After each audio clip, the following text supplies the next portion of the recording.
everyone, thank you so much for joining us this afternoon. My name is Helen Tamblyn Saville. I own the Wonderland Bookshop in Retford, and I am really excited to be here today with the author of one of my favourite books, Boy Everywhere, by the very lovely Az, who is just going to introduce herself and tell us a little bit about the book. Hi, I'm Az, also known as AM Dassu, and as Helen said, I'm the author of Boy Everywhere, which you can see the cover for behind me.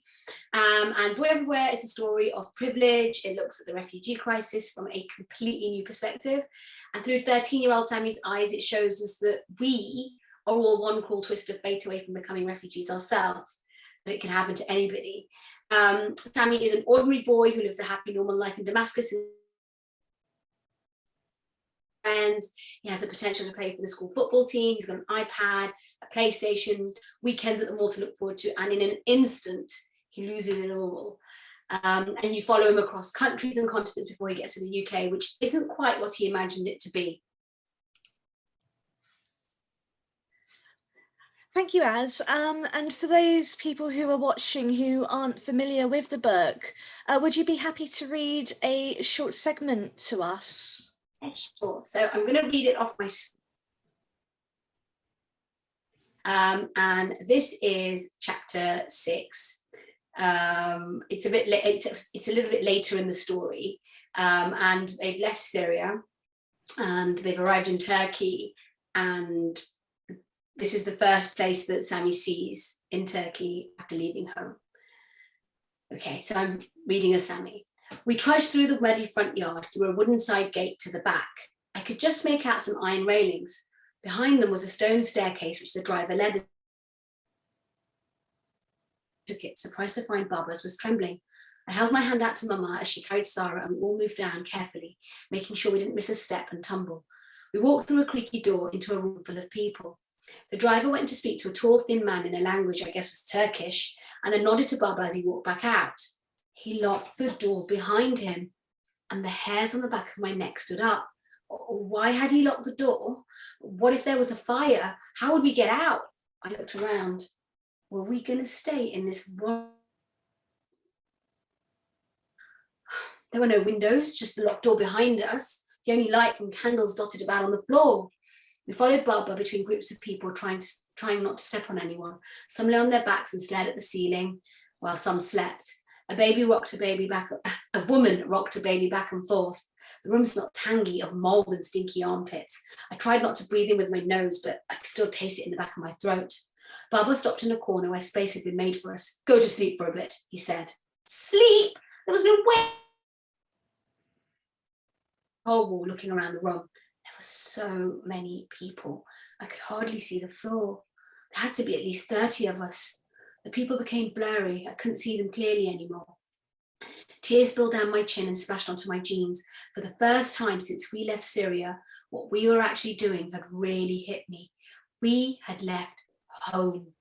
Home, where my bed was, my clothes, the fridge full of food, where the maid cleaned up our mess and kept everything in order. Now, chaos. And I had no idea how long we'd be here. A day? A week? How are we supposed to get to England from this dump? What if the only way was on a boat? My mind raced with questions, even though I didn't want to think anymore. I looked at Baba. He had his eyes shut. Sarah lay on Mama's chest, her eyes closed tight as if to block out everyone and everything.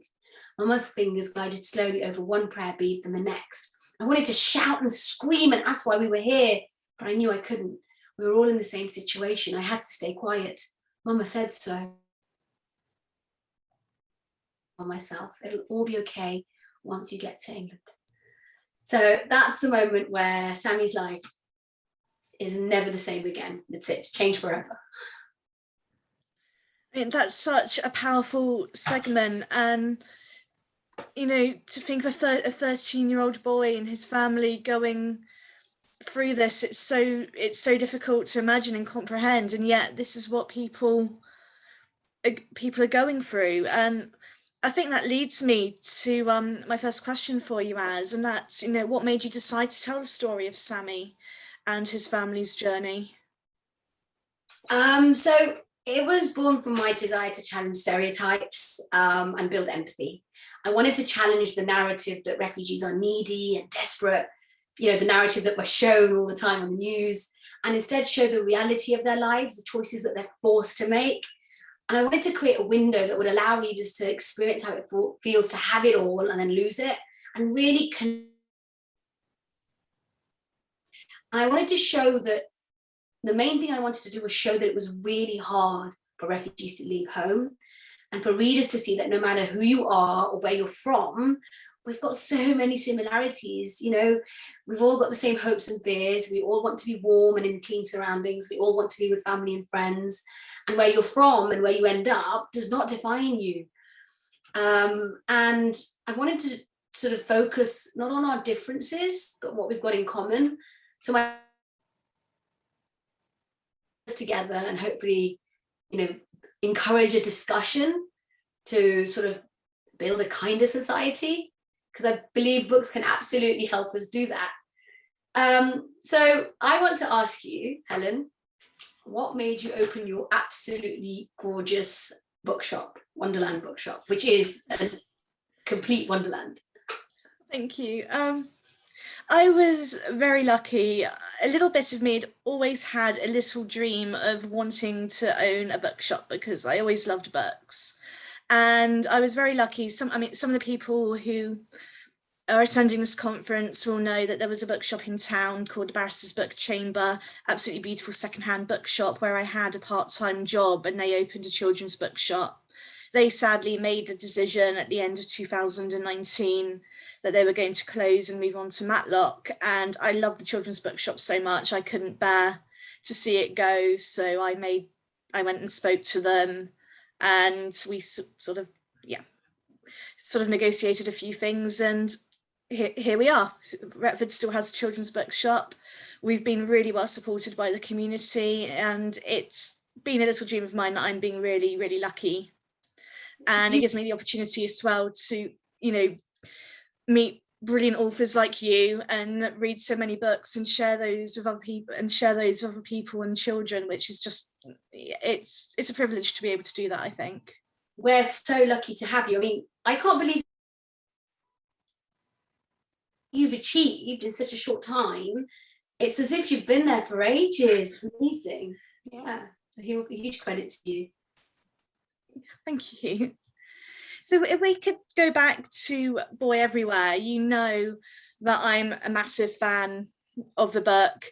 From a bookseller's perspective, one morning the shop was late to open. I missed deliveries that morning because I got so engrossed in the book. I absolutely had to know that Sammy and his family were going to be okay. It's everything about it. It's beautifully written. A character is Sammy. You just want to hold him close to your heart and give the whole family a hug. And I had to make sure that they were all going to be okay before I could possibly go and do anything else that day. It teaches so much about empathy and kindness and compassion. And I'd just like to know, what kind of role do you think children's books take in building empathy and compassion? So just before I start, I have love the fact that you were late to open your own bookshop because you couldn't put the book down. I love it. And I even put that on my Instagram. It still is saved as a highlight on my stories. But yeah, books, you know, I think they are crucial in helping build empathy and understanding, because, you know, reading helps you explore worlds and people that you may not have contact with, that you may not have never imagined. And I love it because, you know, when you're reading a good book, you can immerse yourself into another world, and you learn so much about yourself, because sometimes a character who's completely different to you, like Sammy is different to so many people, might do something that you might do in that exact same situation, and you can see yourselves in his shoes, so you build a connection. And I think, you know, reading is like no other form. When you watch a movie or a play, you watch a character in the story from the outside. You know, you're watching them do their things, but when you read, you know, see everything from their perspective, what they're seeing, what they're smelling, hearing, even thinking. So you really empathize. And you know, what's amazing is that you can experience different cultures, religions, identities, family setups, lifestyles, you know, through books. So I really do think it is one of the best ways to expand your worldview and to empathize with other people's lived experiences. I don't think there's anything like it. I remember when you kindly came to our book club over the summer, one of the boys who attended saying that, you know, he'd read the book and it made him realize that Sammy was just like him and he was just like Sammy, and Sammy really was a boy like everybody else. And I found it very touching how he drew that message, that he realized that, yep, Sammy is just like him and he is like Sammy, and we do have more in common. And yes, you know, he likes his Xbox and Sammy likes his Xbox, and they play and they both like football. And yeah, it's amazing. And that's why I chose the middle class family, because I really wanted for the kids here to connect with this boy. And obviously it was important to show the experiences of many refugees. I didn't want to just focus on Sammy, which is why you've got Adam, and you've got, you know, Damascus guy in Turkey, and you've got people in Turkey. But I want, which is very similar to ours. So following on from, you know, you opening this amazing bookshop, you know, you've got a really incredible connection, as you just said, you know, with children, school children, and, you know, you've got a schools program. So how do you decide which books to stock and then put forward for your schools program? That's a really, really good question. I think most book publishers will be quite delighted to hear that I do actually read every email they send through. Any press release, I read them all. And I do, obviously I can't read every single book that comes in, but I do try to read as many as I can, and I try to read as wide a spread as I can as well. And I feel that children need access to all different kinds of books. And I'm not saying, you know, that I don't want to be a gatekeeper. I'm not saying that children shouldn't read this, that, and the other. I'm just saying there's a world out there of children's literature, and it gives us the opportunity to read, you know, jump into somebody else's world. And making a couple of projects we've done, we've tried every now and then, we'll come across a book that's so very special, and I feel like, yes, this is a book that needs to be accessed by as many children as possible, and we'll try to get it into schools. So, as you know, recently we've been working to try to get Boy Everywhere into as many schools as we can. Another book we did a similar project with was The Invisible by Tom Percival, which is for a much younger reader, beautiful picture book, exploring child poverty and how children with different circumstances can sometimes feel invisible. And again, very beautiful book, very compassionate. And that was another one that we felt we want to get this into as many schools as possible. So do I have any sort of criteria as such? No, it's sometimes a book will just really, really speak to me, and I think I want to get this book into the hands of as many children as we possibly can. You know, what you do, I feel as if, you know, booksellers like you are completely changing the way that bookselling, you know, what booksellers can do. So, you know, it's not just about consumerism, it's about really making a difference. And what you did with Boy Everywhere was phenomenal. When you were so busy, you know, with Christmas orders, yeah, it's the busiest time of the year, really, and you did this incredible campaign to get free copies of Boy Everywhere into schools. You waived all the profits.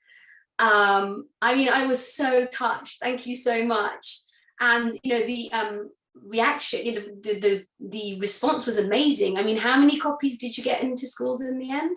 We've still got a few to send out, as we were unfortunately closed for a couple of weeks at the start of the year. So we've still got a few to get out, but I think there's about 75 75 to 80 copies, and then of course there was another bookshop down south who did the same thing as well, and they got quite a few copies out too, which was really lovely. And you inspired another bookseller to do the same. I mean, literally leading the way. It's amazing. I was watching Twitter every day and thinking, oh, I just can't believe this. It was amazing. But yeah, you're the one who wrote. You're the one that gave us the book in the first place, and without you, we wouldn't have done that. Well, without you, I can't get it into the hands of readers. So you're just as crucial. Thank you. So back again, just to go back to Boy Everywhere. Why are stories like Sammy's so important?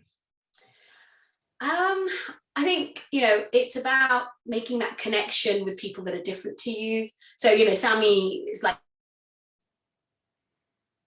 through him, we see how similar life in Syria is and was to ours, and he shows us this deep longing for home and the skills and attitude to start again, whatever the upheaval. I love telling people that there's a Four Seasons hotel in Damascus and seeing the shock on their faces, because for years we've only been shown great trouble on the news or refugees in boats. And it's so easy to forget that Syria is one of the oldest civilized countries. They've got high-end hotels, KFCs, Nike shops, Costa. And I think it's important to show people, readers, that the media's focus on stories isn't always the full story. But also stories like Sammy's story show that refugees are ordinary, hardworking people, and they experience extraordinary challenges. And they are resilient, they're brave, they're hugely inspiring.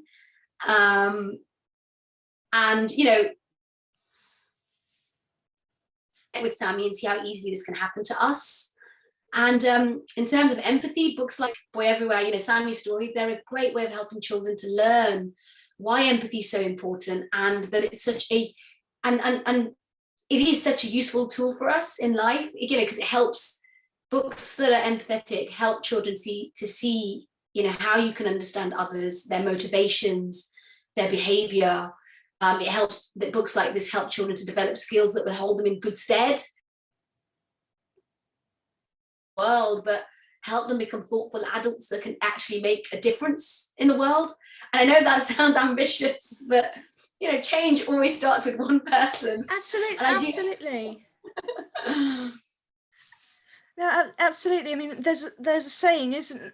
I think there was a saying that I read once, which I just loved. Snowflake may be a snowflake, but lots of snowflakes lead to avalanches. And I really liked that, how change starts with one thing. And I think it's really important to remember that.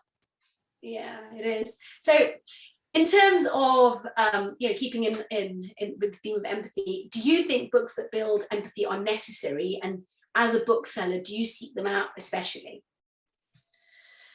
I think, books. Absolutely. I mean, we've talked about empathy a lot through books over our chat tonight, and I think they are necessary. They help us look at our way of thinking, open our eyes to perhaps challenge our own thinking. And if you read a book and you come away thinking deeply, then that book has done exactly what I imagine what the author would want that book to do. So I think they're really important and absolutely necessary. And do I actively seek out books on empathy? I mean, as I mentioned, I'll read every press release that comes in, which was how as soon as I read the press release about The Invisible, for instance, I just jumped onto that straight away. And there's so many authors like you who write such brilliant books which really teach us to have empathy with other people and compassion and challenge our thinking. It's really important that not only that we have them and that they're accessible, but they really should be out front center, and we should be absolutely singing about them and really doing what we can to get them into the hands of people. Yeah. So true. Shall we discuss our recommendations? I was about to say, have you got any recommendations that you would like to share with us? Yes, I do. So I really loved the YA Clap When You Land by Elizabeth Acevedo. If I hadn't read it, I'd never have experienced what it's like to live in the Dominican Republic. I was immersed in the rich language, in my culture, and the description of the setting. I really loved it. And then another one, which is an a middle grade book, Behind the Sky by Remy Lai. It's a really wonderful illustrated story about a Chinese family migrating to Australia. And 11-year-old Jing Weng, really struggles to settle into his new country and learn English. And it's such a charming story in which food and cooking is used as comfort and a coping mechanism. And I honestly think if there's one book I wish I'd written, it would be this. High praise. Event in such a humorous, light manner. And I'm really glad that I read it after I wrote Boy Everywhere, because otherwise I'd never have written it. How about you? Are there any books that you'd recommend that build empathy? Yeah, of course, Boy Everywhere. and I've talked about The Invisible by Tom Percival, which is a picture book. I absolutely loved Front Desk by Kelly Yang. For me that was a one sitting read. I absolutely devoured it. It's for a middle grade audience. Have you read it, as? I haven't. I really want to. It's on my to be read list. I've heard so many good things about it. Oh, it's absolutely wonderful. And Mia Tang and her family moved from China to the US, and they're managing a motel, and a lot of it is based on Kelly's own experiences growing up. It's brilliantly written. There's lots of humor in it. Mia is a wonderful character, and there's just so much kindness in it as well. It's an absolutely brilliant book. Highly recommend it. I've just read the last one in the series, Room to Dream, and I'm sad it's finished now because I just loved that trilogy so much. I'm going to have to read it ASAP then. I'm so behind on my reading at the moment because I've been finishing my other novel. So, and obviously people keep sending proofs, as you know, but thank you. So, yes, you've been working on something new. So I'm very excited to see what comes out. I'm eagerly anticipating. I'm hoping it's going to be announced at the end of this month. But yeah, it's another story that really seeks to build empathy, encourage empathy, and it's sort of like Sammy. My protagonist's life is turned upside down by this time it's a girl, and she basically has to decide if she's going to be treated badly or not. So it's about coming together and standing up to hatred and injustice, and it's about identity and being proud of it. So yeah, I'm looking forward to talking about it more openly soon. I think that must be so difficult for an author when you've got a new book and you can't talk about it, but I'm very excited. I can't wait to be able to discuss it when you're allowed to talk about it and the details are public. Yeah, I can't wait. So yeah, shall we move on to the Q&A now? Yeah, so thank you so much for watching. If you have got some questions, please do put them in the chat and we will do our best to answer those. Thank you very much. Thank you.